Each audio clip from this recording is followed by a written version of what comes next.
Hey guys, and welcome to this episode of the Traveler's Mindset interview series. Today I have a wonderful woman on this today with me. I just said today twice, that was silly. Her name is Lauren Zelek, and she is the co-founder of UID Media.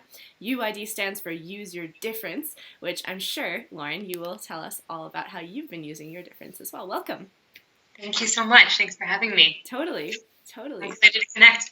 Yeah, absolutely. I loved your energy when we first got to talking, and I just knew that you'd be a massive asset to this interview series. So please, let's start, I guess, with what's your backstory? I know you're American, but I also know that you've had extensive experience abroad, and I think it would be interesting to hear about how that's played out for you in your life.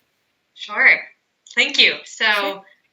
If you look behind the map, behind you. Oh, behind me. I was, you go, yep, that way. I spent half my time growing up in Asia, in Japan. Totally. So that's kind of the big change that occurred in my life. But I'm American, like you said, born in upstate New York, and I lived outside of Boston and in New York for the first 9 to 10 years of my life. And my parents sat me down when I was roughly 11 and asked if I want to move to Japan, where I made you point out, because that's a beautiful map. I wanted to highlight Thank you. I love my maps. Awesome. So they literally just said, like, hey, young Lauren, FYI, we're moving to Japan. Or wait, they asked you for permission, or? Yes. When I speak about it now with them, they said we sat down and asked you. I think I remember that. I remember the room with the sun shining. We were in upstate New York, and there was green all around. I remember them sitting me down and asking me. And at that time, I was like, "Oh, okay, you're asking me? Sure, let's do it. Yeah." You're excited. Let's try something new. Yeah. And I didn't know that yes would have drastically changed my perception of the world, of traveling, of connecting with new people. Of taking risks, getting out of your comfort zone. I didn't know that yes would lead me to where I am today. So now I look back at it, the fact that they asked me, that's a very respectable thing on their end. And so I moved there to Japan, went to middle school and high school at international school for 8 years. But what was really interesting, Ginger, is that I came back to the U.S. each summer. Okay. And that transition of going from age 10 age 18, coming back each year and seeing how different the cultures were. Yeah. Wait, for instance, what was different? I know a little bit about Japanese culture because I had a friend live there for 2 years, but I feel like you have such a different perspective on it. Sure. So, let's see. A good example is if you look into Gert Hofstede's Cultural Dimensions. He's this psychologist and sociologist who kind of took a macro perspective on cultures and how they differ. Mm-hmm. A good example of how Japan and the U.S. are different is Japanese society and Asia are very collaborative, very team-oriented. They look out for each other, they support each other, and work towards a shared goal, which is great. Very familial in a sense, but you also find that in South America and parts of Europe. Mm-hmm. You go to more Western cultures, maybe like Germany or the United States, where everyone's pretty individualistic and they take care of themselves. They grow up with their parents and they build their own path. Mm-hmm. There's nothing wrong with both of them, but they're completely different. When I was going back and forth, I would say, oh, okay, the Japanese cultures, everyone's looking out, always working a team, working towards something. Yeah. I come back to the U.S. and I'd be like, oh, these people are kind of doing their own direction and their own thing. And while they are they are team oriented in some sense at work, they're really just looking take out care of themselves. Right. Yeah. And so interesting. So have you found a balance then in that? I have, yes. And I going through this research and learning about third culture kids and reaching out to people like you and connecting with you, I've had more and more realizations and found a balance for myself. And I know in a sense how to adapt between those two cultures and embrace them and understand them without holding any judgment. So awesome. So that's huge. That was what I learned. Yeah. Because that's I think with the third culture kid, actually, hang on. Let's press pause and define that, because not everyone watching or listening might know what a third culture kid is. Can you give us a little insight? Sure. Sweet. So from my understanding and research and conversations, a third culture kid is someone who is from one culture and they move with their parents or caretakers to a different country during their development years. Got it. So their early formative years, right? Sure.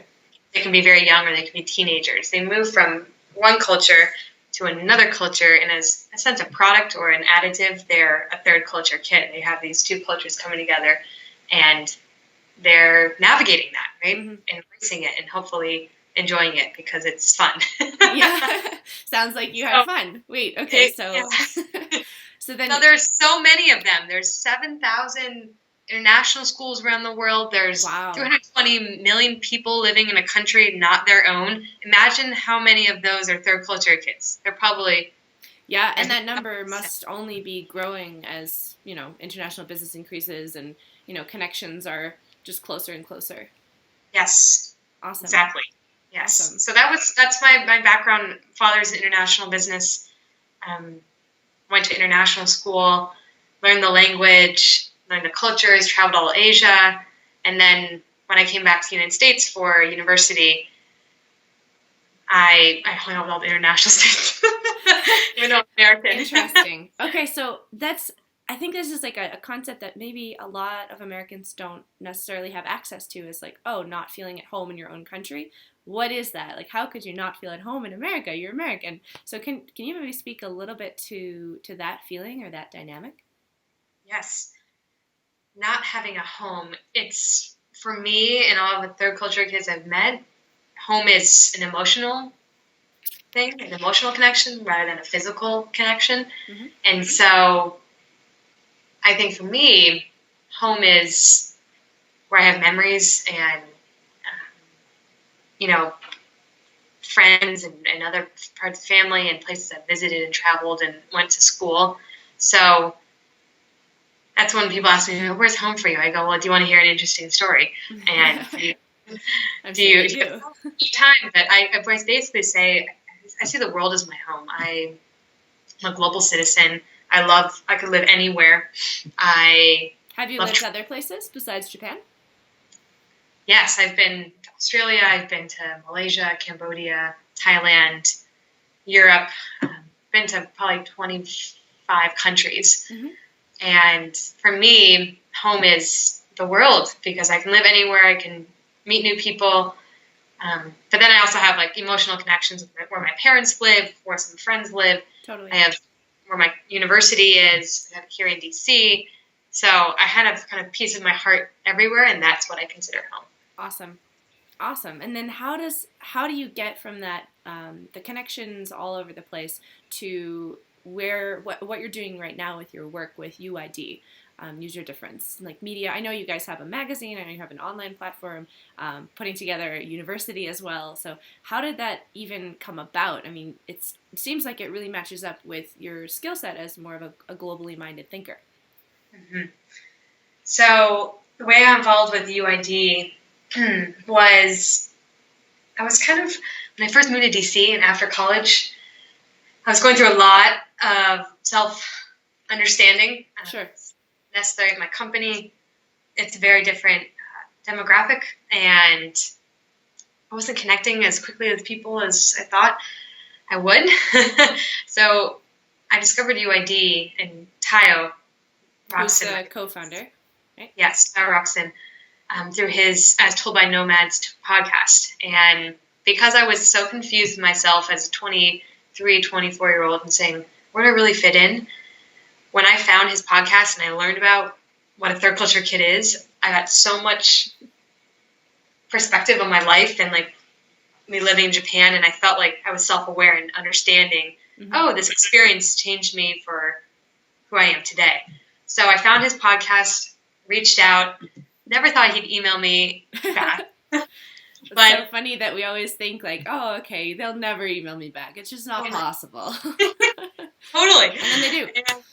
And the reason why I did, Ginger, is because he interviewed someone I was researching for months and corresponding with on LinkedIn, because I was like, Dr. Patricia Stoke, I totally get you. You live in Japan. You're doing this research on third culture kids and cross-cultural kids and global nomads on how they have a global mindset and they can be global leaders. So he interviewed her. I saw the podcast come through my inbox. I was like, this is a sign. I'm responding with this woman for 2 months. So I said, I'm reaching out. He emailed me back. We met in New York City. Our visions met, our passions met, and what we're doing is we're giving a voice to millennials, specifically third culture kids, global nomads, travelers, entrepreneurs. We're giving them a voice to say, here's my difference. Here's something I care about, I'm passionate about, or an experience I had that makes me want to do difference in the world. And it can be small and niche, or it can be broad, but we're giving them a voice, and it's so exciting. And I feel like you said, I feel the excitement. I gotta calm it down. Like you said, we started with a magazine, Use Your Difference magazine. You can check it out online. We're going into university, an online course now. We're having Ginger be an awesome guest and helping spread her love of travel. We're going to do videos. I'm creating a documentary this spring for us. Yeah, you're going to South by Southwest as well, yeah? We're going to South by Southwest. We're doing all these things to try to build the company and not just highlight ourselves, but highlight this growing demographic of travelers and third culture kids and social entrepreneurs. So that's how I found it. Awesome. So that said, if you're searching for people who identify as a third culture kid or a globally minded millennial or whatever, are you open to them reaching out to you? And if so, how would they do that? Yes. So they can go to our website, and we're on social media. You can reach out there, and I'll also just give my email right now. We're updating our website with information, but they can reach out to me at lauren@uidmag.com. Awesome. Yeah, I'll include all the links and the contact info in the information below. So perfect. It's just down there. It will be down there. Awesome. So So then for you as like now where you're at in your life, obviously you had like years and years that we just tried to condense down into a nutshell that were spent in a culture that was radically different from the culture that you were born in, and now you're back in that culture that you were born in. So what I'm really curious about is, like, for instance, the aspects that you found so valuable about that experience. Like, first of all, like, what are they? I think you mentioned them briefly earlier. What are those aspects that are so valuable to you now, and how are you using them? Like in your, I don't know, in your business, in your relationships, in your just day-to-day life, like anything. Yes. Great question. I'd love to hear yours down the line too. Sure. I think the things I learned by going between the cultures and now being back in my own home country, my passport country, I've learned, one, to drop all judgment towards everyone and everything. If you're the CEO of a company, you're the garbage man, you're a peer, you're my boss, you're a baby. You're all humans, right? You're all the same. You have feelings of love, hate, desire, ambition, excitement, and anxiety. The list goes on, right? Our feelings, all the same. So one thing I've learned is wherever you are in the world, if you're in poverty, if you're a CEO, you have a huge endowment, you're all the same. Treat everyone the same. Treat them with respect. So that's one thing I've learned, is just being non-judgmental, open-minded towards people, where they come from, what they're passionate about, what their ideas are. That's first. I think learning to be a chameleon with cultures and just step back and observe. Oh, right? I love it. You totally nailed it. You just nailed it. Step back and observe things. Yeah. And embrace it. Do we have to do this hand gesture when we're... We have to do this. We have to do this. Step back and embrace it. Be a chameleon. Yeah. Observe it, and then once you observe it and you bring it in and reflect on it, act appropriately. I'm going to think what else. So, non-judgmental, be a chameleon, open-minded, adventurous, take risks, right? Ooh, when something in your heart or in your gut says, yes, I must do this, go and do it. Don't question what other people say. You should do this, you should do that. Totally. Do this, follow this path, do what your gut tells you, and take the risk and put yourself out there, because that's how you learn and how you really position yourself for new experiences and you develop as a person. Awesome. You like stated it beautifully. I totally agree. Thank you. And actually, I'll mention to our viewers, there's an article called "The Crossroads of Should and Must" that I recently read, and I believe I shared it one. Yes, with you, it is a great one.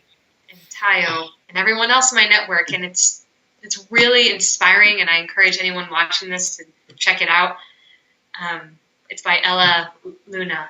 Mm-hmm. Yes. The Crossroads of Should and Must. Totally. Yes. I think it's on Thought Catalog or Medium, something like that. Medium. Yeah. Yes. Awesome. Well, I can include that in the links below too. Sweet. So then what's next for you? Like what's your big vision for humanity, for the world, or if you want to go a little bit smaller, like for your business, or even smaller like for yourself, you know? Sure. So I think, okay, I'll be frank. Sure. I have found in myself that I'm ready to leave. I'm in the corporate world right now. I have a 9-to-5 job. I'm in my company right now, but it's fine. You're cheating on them with me? What? I'm not. No. It's lunchtime, so it's good. Okay, we're fine. I was going to say, I do not condone this. And I have found in myself, and I've kind of come to terms being like, I'm ready to leave the corporate world. I've had internships in college with big companies, like Fortune 500 companies, and this company is a pretty large company. And I've said, I'm ready to take the risk of going into entrepreneurship or working for a smaller firm or collaborating with other small businesses.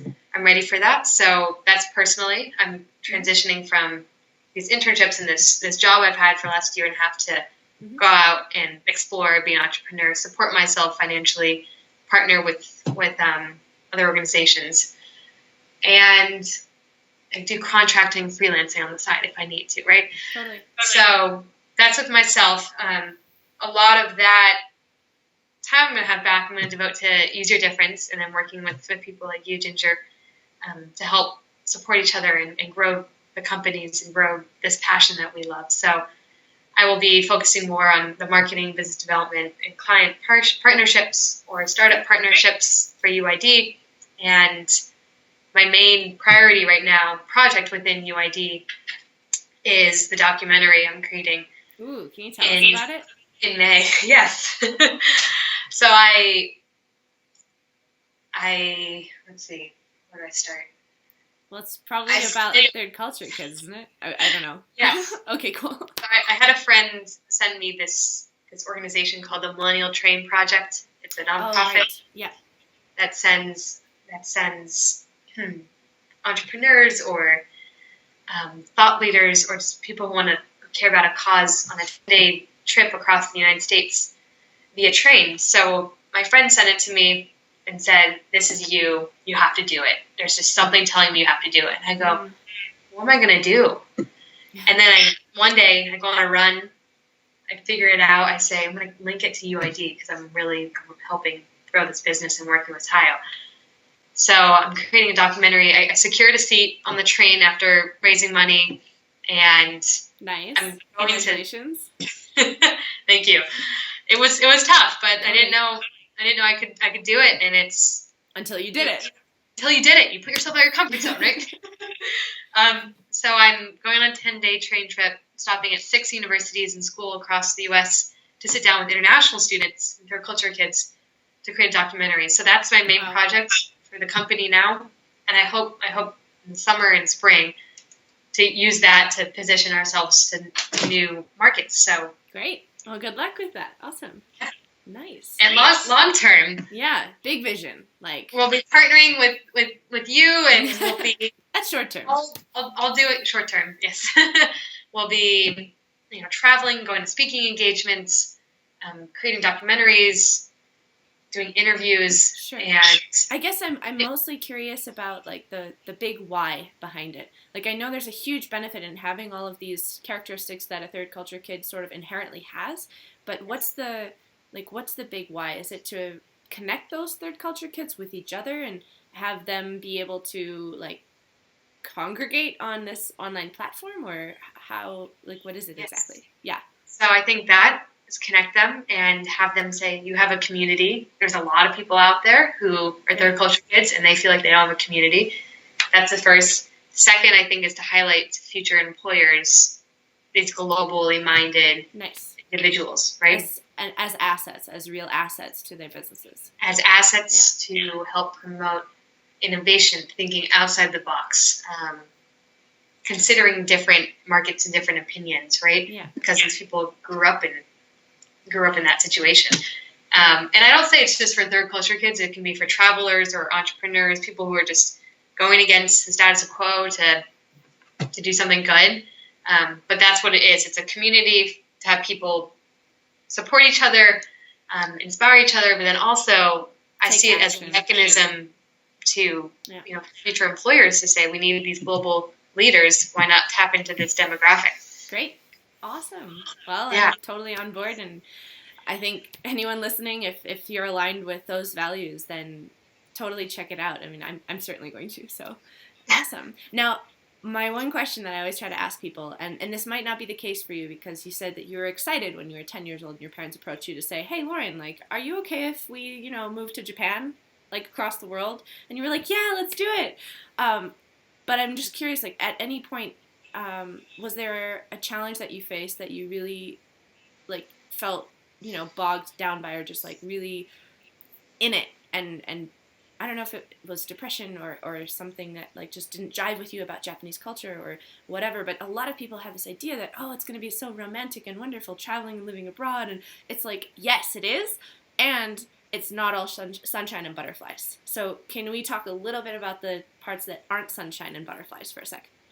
Yes, I think it's very important to bring up difficulties. Okay. Yeah. I would say well, obviously you look different, right, when you go to a new country, especially in Asian culture, like I did.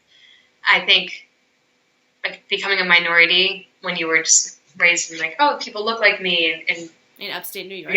Young age. Right. One, looking different, and then people responding to you differently. What do you mean responding to you differently? Well, just looking at you differently, responding to you differently, saying, like, oh, she's definitely a foreigner. Mm-hmm. So they were more distant to you?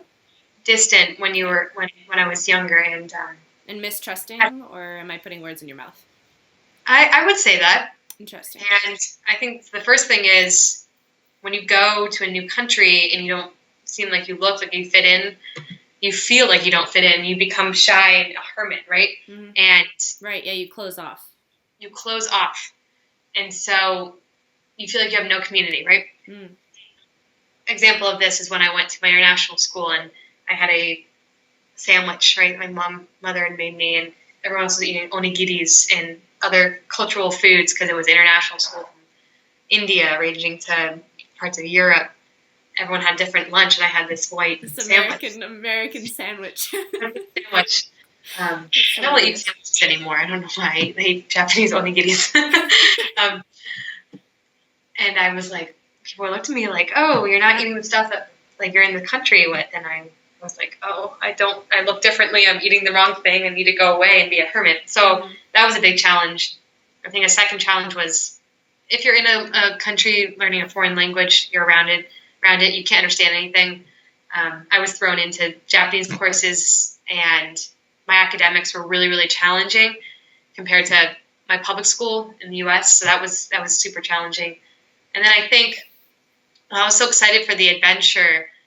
Maybe I was so excited and enthusiastic that I moved so quickly, and I put too much on and, like, too much excitement, and just didn't stop and reflect and acknowledge that I was out of my comfort zone and uncomfortable.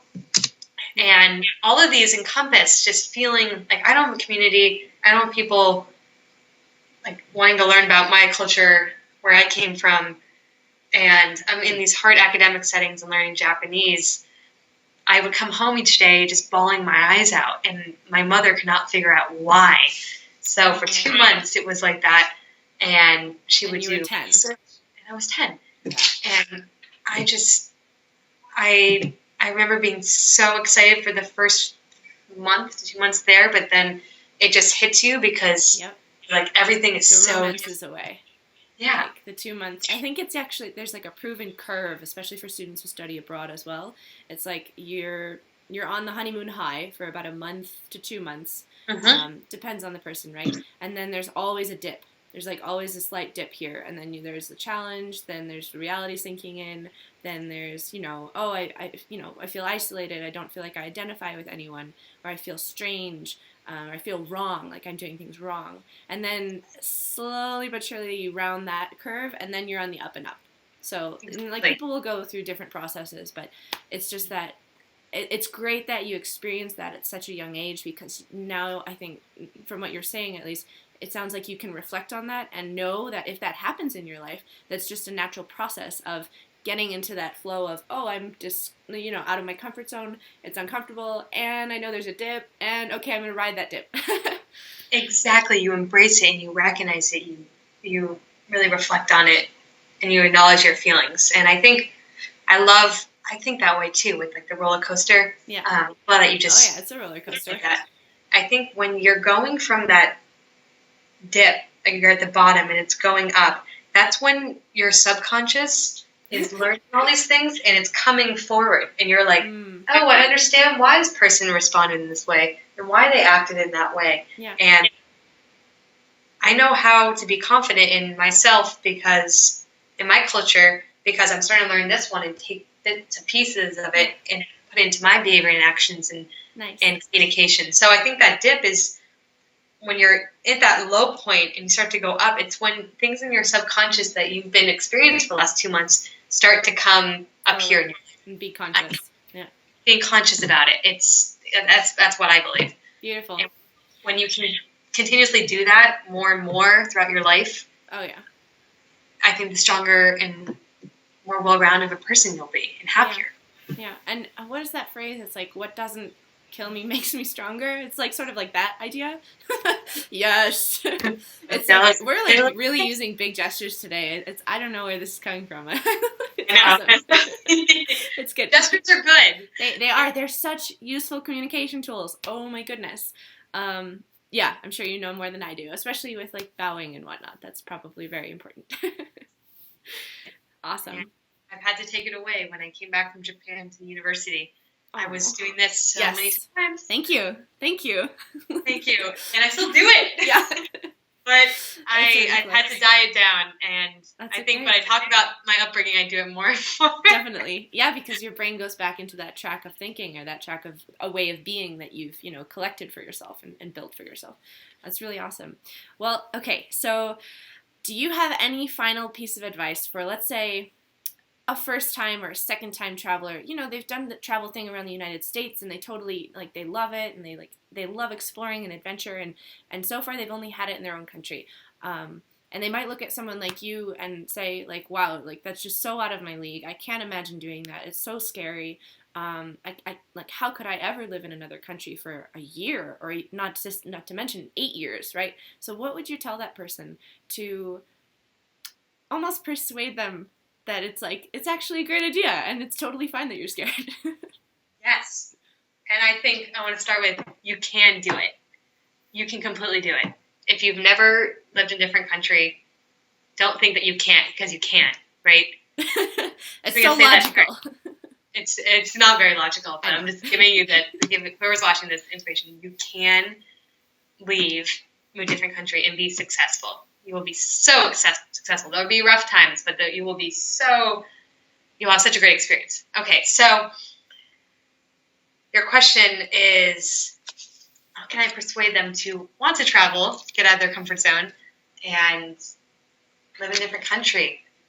Yeah, to take the leap. To really take the leap. Because people love the idea. They love the concept, and, they might even, feel the feelings of excitement and exhilaration when they're thinking about it, but then they won't take action. So, how would you get someone to take action?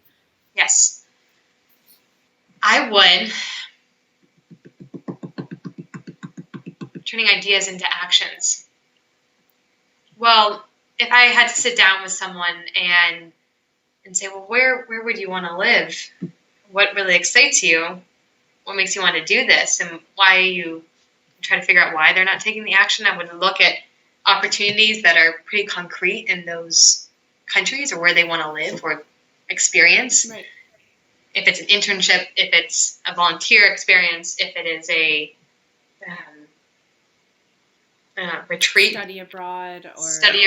Right? Yeah. You start, if you really want to put it into action and you know this is a right thing, but to take that leap, find concrete things that you can apply to, or you can just reach out to someone. Programs, email someone, because if you have communication and programs, things that you know are pretty concrete in these countries where you're going to experience a lot of change and uncertainty, that I think helps put things into action. Great.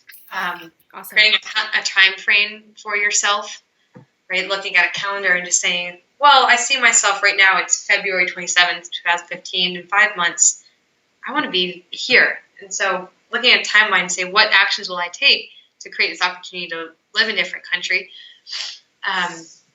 And super important. I think what is even better too is start to communicate with your loved ones, right? Your family, friends. So important. And if you communicate with them, they'll be like champions of what you're doing.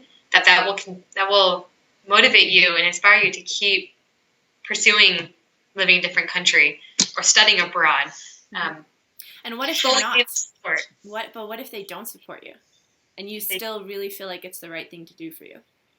If they don't support you, well, recognize what your heart's telling you and do it if it feels right. Because if they don't, they will if you take the leap and do it.